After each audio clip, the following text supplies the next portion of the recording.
이상로입니다. 지금 시간 2022년 1월 4일 화요일 오전 7시 40분을 막 지나고 있습니다. 방송의 제목을 여러분께 보여드립니다.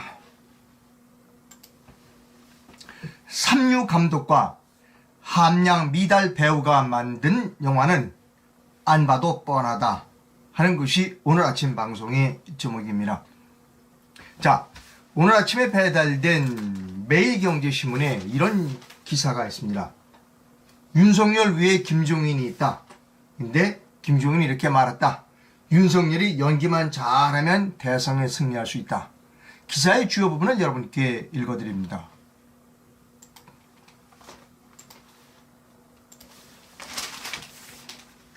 김종인 국민의힘 총괄선대위원장이 어제입니다. 3일 선거관리위원회를 전면 대개편하겠다. 전면 개편 단행 발언의 신호탄으로 국민의힘과 윤석열 대선 후보는 선거를 65일 앞두고 변화의 경랑에 빠져들었다는 겁니다. 김종인 위원장은 어제 이렇게 얘기를 했어요. 한 달여간 선대위 운영 과정을 지켜보았다. 이 부분은 제가 큰 활자로 옮겨놨습니다. 중요한 이야기입니다.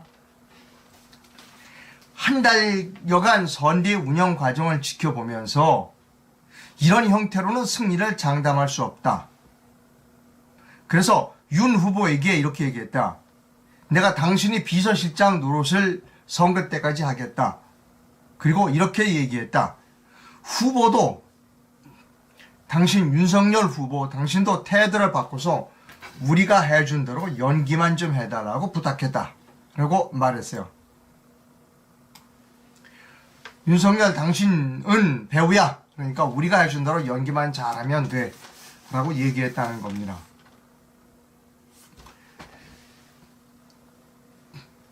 김 위원장은 1월 선거운동을 제대로 하면 윤 후보 지지율이 다시 올라갈 거다. 라고 자신했다는 겁니다. 김 위원장이 윤 후보를 향해 연기를 잘해야 한다라고 강조한 부분을 두고 논란이 될 수 있다. 김 위원장은 윤 후보가 정치를 한 지 얼마 되지 않아 미숙한 부분이 있기 때문에 가급적 실수를 하지 않도록 하기 위해 이 얘기를 했던 것이다. 라고 부연 설명했지만 윤석열 후보가 자신의 뜻에 따라 연기를 해야 하는 사람이라고 읽힐 수 있는 부분이 때문이다. 그러니까 윤석열이는 나는 감독이야. 윤석열이는 배우야. 라고 사람들을 생각한다는 것이죠. 허수아비죠, 윤석열이는. 근데요, 여러분, 이걸 생각하십니까? 그럼 김종인이라고 하는 감독. 이 김종인은 제가 감독을 자취하고 나섰어요. 이 김종인이라고 하는 감독. 그 윤석열이라고 하는 배우에 대하여 좀 지금부터 분석을 해볼 필요가 있습니다. 먼저 김종인 감독이 만든 영화, 최근에 만든 영화가 있죠. 그 영화는 4.15 총선 영화입니다. 2020년 4월 15일 영화 4.15 감독, 4.15 영화 총선 감독이었어요. 그분이 이 김종인 씨가 이분이 취임을 했죠. 그때 당시에 미래통합당입니다. 미래통합당 선거대책위원장에 영입이 됐어요. 그래서 3월 9일 날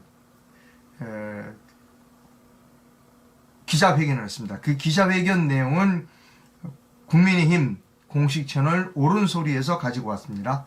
그 기자회견 내용을 여러분께 잠시 보여드립니다. 약속을 했어요, 이 양반이. 내가 선거대책위원장이 되면 황교안의 미래통합당을 다수당을 만들어주겠다라고 약속을 했습니다. 그러니까 나를 감독에 임명시켜주면 내가 다수당을 만들어주겠다라고 김종인 감독이 얘기한 거예요. 2020년 3월 9일 김종인 감독의 발언을 여러분께 들려드립니다. 시작합니다. 찾아보기 바랍니다. 전 대통령과 지금 대통령이 탄생하는 데 일조한 사람으로서 저는 국민께 미안하는 마음을 갖고 있다고 말씀드린 적이 있습니다. 그런 탓에 문재인 정부 심판에 앞장서달라는 미래통합당의 요청을 거절할 수가 없었습니다. 그 송구한 마음 때문에 제 인생의 마지막 노력으로 나라가 가는 방향을 반드시 되돌려 놓아야겠다고 결심한 것입니다. 미래통합당의 총괄 선거대책위원장으로서 야당의 승리, 국민의 승리를 이루어내겠습니다.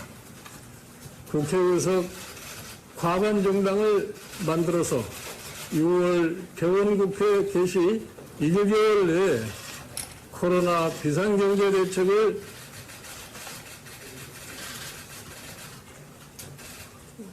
예, 여러분 여기까지 들으셨으면 충분히 다 들으셨다고 생각합니다. 분명히 약속했어요. 지난 4월 15일 총선에 이 사람이 총괄선대위원장으로 임명되고 기자회견에서 나는 분명히 과반을 만들어주겠다고 얘기했습니다. 이 사람이 과반을 만들어주겠다고 하는 거는 여러 번 있습니다. 여러 번 자기가 내가 선대위원장이 되면 총괄위원장이 되면 자기가 과반을 만들어주겠다. 내가 하라는 대로 하면 과반이 된다라고 공언을 한 사람입니다. 김종인 감독이 4.15 총선 연극을 승리를 끌겠다. 과반을 만들어주겠다고 공언을 했어요. 그런데 어떻게 되나요? 참패했죠. 두 가지입니다. 참패한 이유는 두 가지입니다. 공천에 실패했고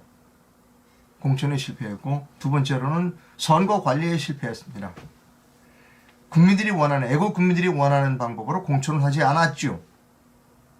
두 번째로는 부정선거가 있을 거라고 많은 사람들이, 시민들이, 국민들이 경고를 했음에도 불구하고 이분은 부정선거 의혹이 없다 라고 해서 부정선거에 대응을 하지 않았습니다.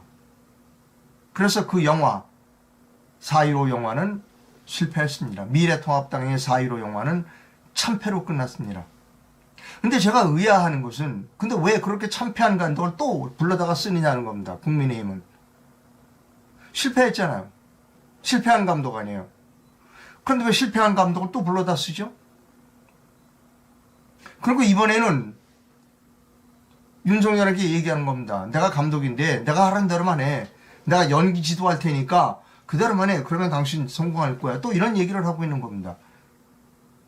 저는 잘못됐다는 거죠. 왜 잘못되는 거냐면요. 이것은 연기로 풀어나갈 문제가 아니라는 겁니다. 윤석열 본인의 문제이지 윤석열이 어떻게 말을 하는가 어떻게 연기를 하는가 연기력으로 커버가 될 수 있는 문제가 아니는 거라는 겁니다. 윤석열이는 뭐 연기력도 뛰어난 사람이 아닙니다. 그보다 더 중요한 문제는 윤석열이가 가지고 있는 기본적인 베이스, 윤석열이라고 하는 이 사람의 기본 자질이 문제가 되는 것이지 이 사람의 연기력이 문제가 되는 것은 아닙니다. 이렇게 실패한 삼류 감독과 함양 미달의 배우가 만드는 영화는 결과가 뻔하다는 겁니다. 윤석열에 관해서는 여러 번 말씀을 드립니다. 윤석열은 원죄가 있습니다. 거짓으로 탄핵을 해서 현직 대통령을 물러나게 한 그 원죄가 있는 겁니다. 그리고 적폐수사라고 해서 엄청난 정치보복을 감행한 문재인의 앞잡이가 돼서 정치보복을 감행한 사람이라는 겁니다. 그것을 어떻게 연기력으로 감출 수 있겠습니까? 삼류 감독이 연기를 지도한다고 해서 삼류 감독이 지도한 연기에 따라서 윤석열이 연기를 아무리 잘해도 윤석열이 가지고 있는 원죄는 씻을 수 없다는 겁니다. 그래서 삼류 감독과 함양 미달의 배우가 만드는 영화는 볼 필요가 없다고 저는 여러분께 말씀드리는 겁니다. 연기력이 문제가 아닙니다. 저는 윤석열이 이 배우자의 문제가 아니라고 생각합니다. 윤석열 본인의 문제라는 겁니다. 도저히 문성열이를 받아들일 수 없다라고 생각하는 애국 시민들이 수백만, 거의 저는 1,000만에 가깝다고 봅니다. 어쩔 수 없어 지금 나오는 지지율을 좀 보여드립니다, 여러분께. 예. 자, 이게 최근 지지율이에요. 동아일보가 최근 겁니다. 12월 30일부터 1월 1일까지 했으니까 가장 최근입니다. 이재명이 39.9, 윤석열이 30.2입니다. 이 지지율은요, 저는 이렇게 생각합니다. 이 지지율은 앞으로 더 빠지면 더 빠졌지 올라가지 않는다는 거예요. 올라가지 않는다. 왜? 사람들이 이제 기본적으로 선거 때가 되면 기본적으로 자기가 도저히 찍을 수 없는, 난 저 사람 찍을 수 없어. 왜? 그 사람이 가지고 있는 기본이 잘못된 사람이야. 기본이 안 됐어. 라고 생각하기 때문인 겁니다. 그럼 누가 더 기본이 안 되느냐? 제가 여러분께 질문 드리죠. 이재명이가 더 인간으로서의 기본이 안 된 사람인가? 윤석열이가 더 인간으로서의 기본이 안 된 사람인가? 저는 윤석열이 인간으로서의 기본이 안 됐다라고 생각합니다. 이건 국민들한테 정확한 평가를 내리고 있다는 겁니다. 이재명이든 윤석열이든 공약에는 차이가 없어요. 공약다운 공약도 없어요, 여러분. 이재명이든 윤석열이든 공약다운 공약 없어요. 자, 퍼지. 너 50조 퍼줘? 나 100조 퍼줄게. 전부 이런 따위의 행동을 하고 있는 겁니다. 이재명이나 윤석열이나 공약도 없어요, 이 사람들. 결국 누가 더 나쁜 사람이냐? 누가 더 인간적으로 나쁜 사람이냐고 봤을 때 윤석열이 인성이 더 나쁘다라고 사람들이 평가한다는 겁니다. 왜? 많은 사람들이 이재명이 뭐 형수에 대한 뭐 그 입에 담지 못할 욕설 그런 거 가지고 이재명이가 더 인간적으로 나쁘다고 생각하는데, 범죄로 보면 이재명의 범죄는 윤석열에 비하면 이건 피례입니다. 파렴치범입니다. 자범이에요, 자범. 이게 자범입니다. 윤석열이는 검찰이 수사를 악의적으로 잘못해서 나라를 이렇게 어려움에 빠뜨린 말하자면 일종의 내란범입니다. 윤석열의 죄는 이재명에 비하면 엄청나게 큰 죄예요. 이게 저는 정확한 국민들의 선택이라고 생각하는 겁니다. 이게 사람들이 점점 알아져 가는 겁니다. 이거는 점점 더 떨어질 거라는 겁니다, 여러분. 그런데 답답한 점은 그럼에도 불구하고 윤석열이가 이재명이보다 그러니까 윤석열이를 더 지지해야 돼라고 하는 것은 저는 지난 5년 동안 광화문에서 시청에서 태극기를 들었던 그 수많은 태극기 애국 그 동지들이 하루아침에 윤석열 해요. 이제 그것이 거품이 빠지고 있는 겁니다, 여러분. 이제 아는 거예요. 거품이 점점 빠집니다. 이 지지율은 점점 빠질 겁니다. 왜? 죄과로 보면, 범죄 혐의로 보면 이 사람이 훨씬 커요. 이제 국민들이 정확히 아는 겁니다. 오늘 신문에 이런 얘기도 있어요. 뭐냐면, 자, 이제 안철수. 야, 윤석열, 이게 급하니까 많은 사람들이 이제 안철수하고 단일화해라 이런 얘기를 한다는 거예요. 그런데, 자, 그러면 안철수하고 단일화하면 사람들이 윤석열을 찍을까요? 그러니까 예를 들어 이겁니다. 윤석열과 안철수 단일화에 관한 이 여론조사를 한다. 단일화 여론조사를 한다. 그러면 누구를 찍을 건가? 윤석열을 찍는 게 아니라 안철수 찍겠다는 겁니다. 여기 나와 있어요.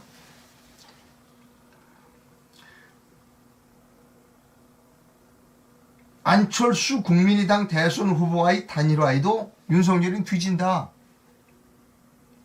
윤 후보와 안 후보가 단일화할 경우 윤 후보로 단일화하겠다는 응답은 30.6%인데 안 후보로 단일화하겠다는 41.1%다. 다시요.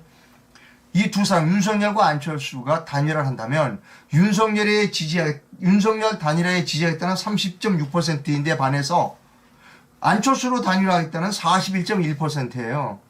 사람들이 안철수를 더 원한다는 겁니다. 단일화할 때. 끝난 거 아니에요, 여러분? 이 정도면? 끝난 겁니다. 그래서 제가 아직 본선 시작도 안 했습니다. 아직 본선 시작 안 했어. 2월 14일이 마감입니다. 2월 10일부터 본선이 시작됩니다. 본격적인 선거운동이 시작되면 이 지지율은 빠질 수밖에 없다는 겁니다. 더 빠질 수밖에 없다는 겁니다.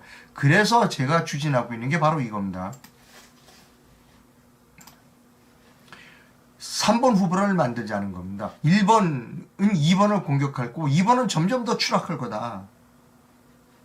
그러니까 3번 후보를 만들자는 겁니다. 그래서 3번 후보 프로젝트를 지금 진행 중입니다. 열심히 일하고 있습니다. 황장수 후보는 인터뷰했고요. 어제는 그 최대집 후보를 인터뷰했습니다.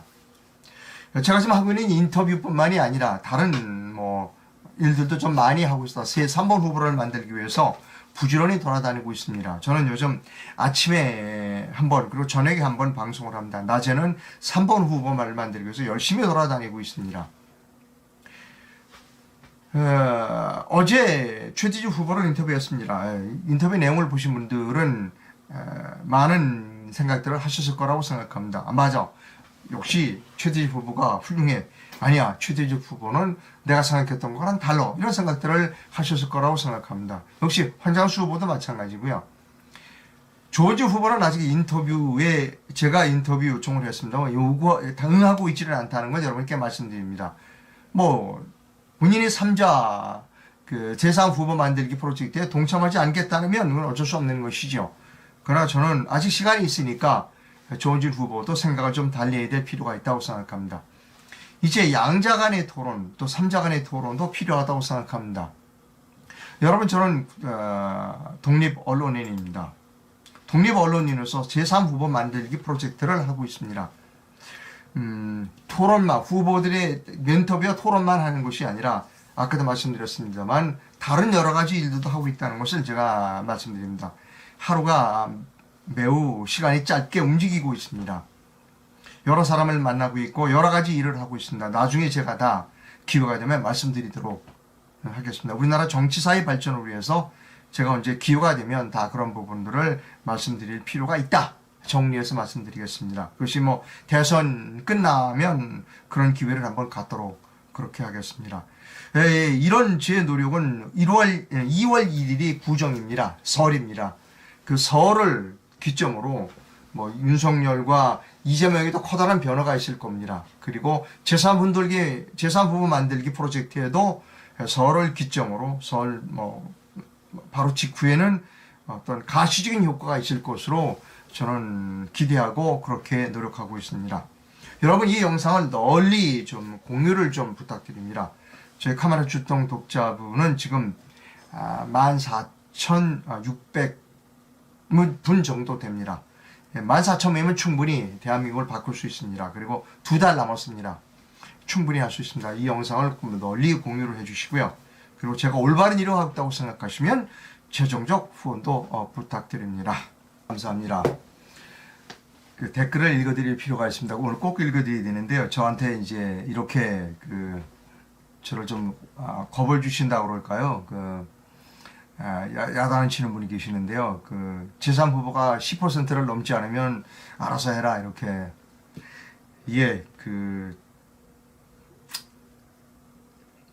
제 책임도 크겠죠. 그런데 그때에 뭔가 커다란 변화가 있을 거라고 다들 이야기를 합니다.